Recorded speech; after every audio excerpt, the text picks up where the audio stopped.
So I've told you about my grandmother, right? And Okay. how throughout her entire life, she was very excited about the fact that I was the first in my family to go to college. I was the first in my family to go to grad school. I was the first in my family to get a doctorate. And every single time she'd introduce me, she would say, "Oh, this is Nick. This is my grandson. He's a doctor," which would always make me feel very proud until she would get to the comma part, right? The part that comes after that, where she'd be like, "But don't get too excited. He's not that kind of doctor." Yeah, and that's our show. And that's our Not- show. That's Not that kind of doctor. Right. What do you do with a PhD? How do you navigate grad school? How do you think about the job market? What kind of jobs can you actually do? Particularly with a PhD in education, which is what Guy and I both have. And that is really something that we've been working with for ourselves, right? We've been PhDs, we worked towards it, and then we got it, and then we were like, what are we going to do with it? And then we kind of figured that out. I mean, I've been doing this for 20 years. I mean, would you say you figured it out? Because I still feel like I don't know what I am doing. Like, what does PhD adulting look like? So I've figured out a little bit more, maybe. Or maybe I'm just feeling it because now I'm a full professor. So it's like I should at least pretend that I figured this out. But every year and every person I work with, I learn something new. I feel like this is an okay boomer moment where you just shamed me as a PhD millennial. And I don't know that I appreciate it. All right. I'm sorry then. No, that's okay. We're gonna have some cross-generational conversations. Generational? Are we really generational? I don't know if we're generational.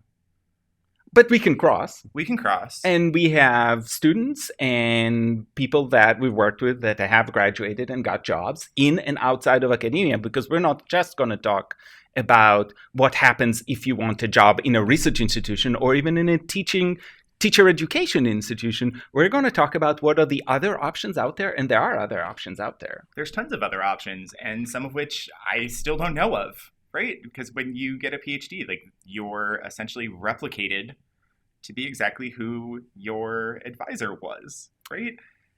Well, it can happen that way, but it doesn't have to. You can be really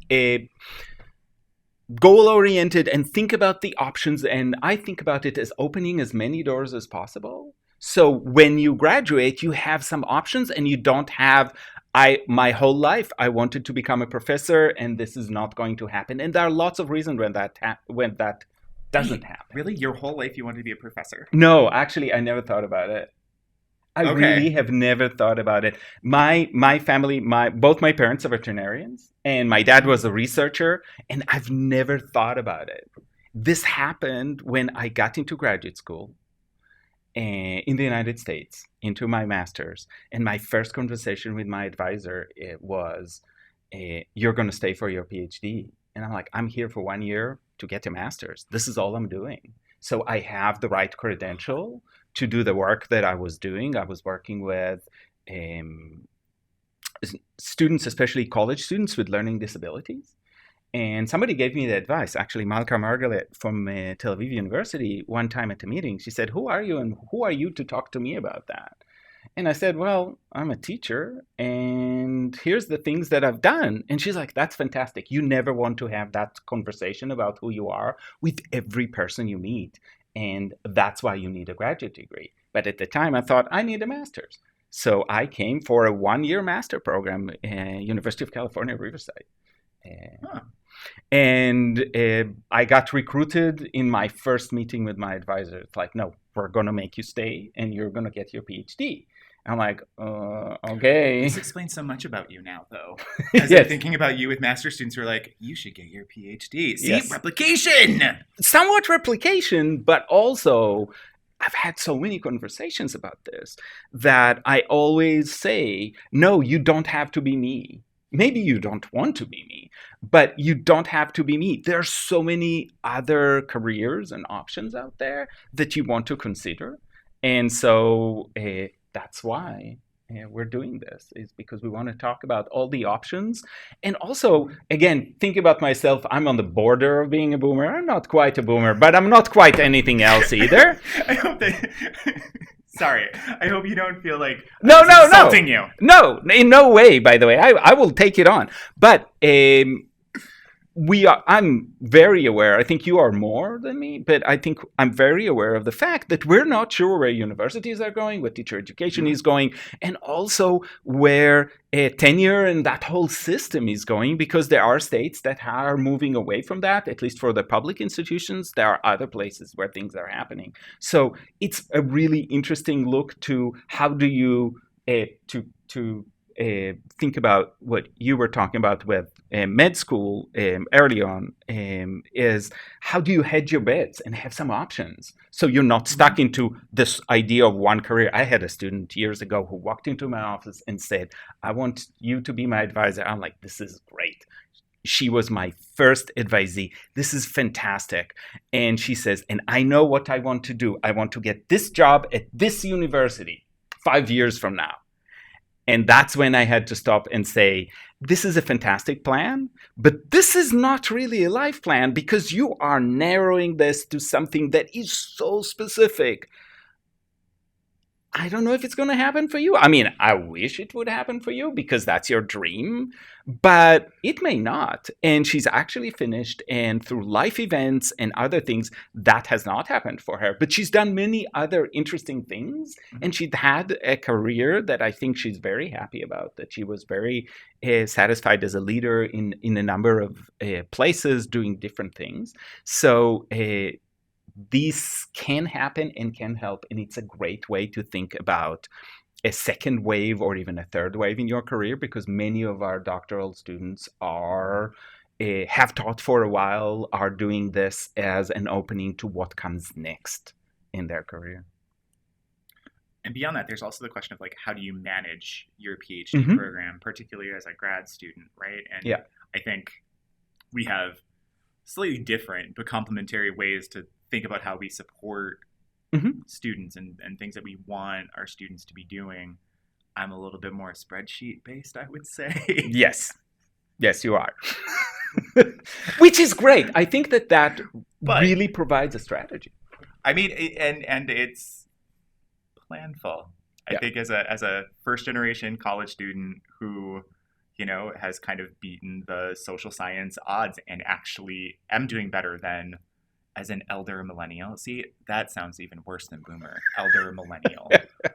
As an elder millennial who's actually done better than his parents, that bar was low. So, but still, it's an accomplishment, right? Like, I'm a bit more probably planful, I think, than sometimes what I see elsewhere, because I had to be so careful about where I put my energy, where I put my resources in terms of the education that I was getting and the jobs that would lead to. I needed a decent ROI, and I needed to do it as efficiently as possible. So, and I didn't know what I was doing. I had no clue what I was doing. And I'll be honest, so I didn't know what I was doing in a whole variety of different ways, but because both my parents were doctors of veterinary medicine. My dad actually had a PhD. So they also weren't from that UC. Kind of doctor. But they were not exactly that kind of doctor, but they were that kind of doctor adjacent. And I grew up with all of that, but that really, in many ways, did not help me when I got to graduate school, because my parents have graduated as I was born. Right. So literally, I mean, my mother was. As they're crossing the stage. Yeah, basically. There's little baby Guy. Yes. Okay. My mother gave birth to me while interning as a veterinary doctor. And so we never talked about it. I mean, there were assumptions about it, but there were no stories. So I had zero strategies going to graduate school. And I was an international student, which means that I was planful in other ways, because it was very clear to me as somebody who came with a family. So I had 2 kids, and I was married. I had 2 kids, and young, 2 and 4, and we come to a country with no resources, with no ability to take on debt. And that's a blessing in a way, because we had to figure this out without this idea that you can just borrow until you're done. So that spurred me to be planful in other ways, and to want to graduate really quickly. Maybe too quickly, which is a conversation I have with students. You want to graduate at the right time. There's a time where the peach ripens and it's just right. You've got to have enough things done and enough things that prove your capacity, because if you go faster than that, then when you're applying for the job, you don't have the goods. Because the goods are not just, you have a degree. The goods are, did you publish if you want a research position? Did you publish? Did you present? Did you teach? There's a whole host of expectations that unfortunately are not always discussed. And this is what we want to talk about here, I think. Right. This is what we talk about to our graduate students. Yeah, because we have a wealth of knowledge between us and a variety of approaches. And we know a lot of people who have done really cool, really interesting things with their PhD, with their graduate career, and their post-grad folks who have moved in and out of tenure-track positions and have decided to do something else entirely, who have moved into the private sector and then moved back into a kind of professor experience. So we're really excited to think about how to make that communication, how to make that information about how these systems work and can work, and the possibilities for interacting with those systems differently, more widely available.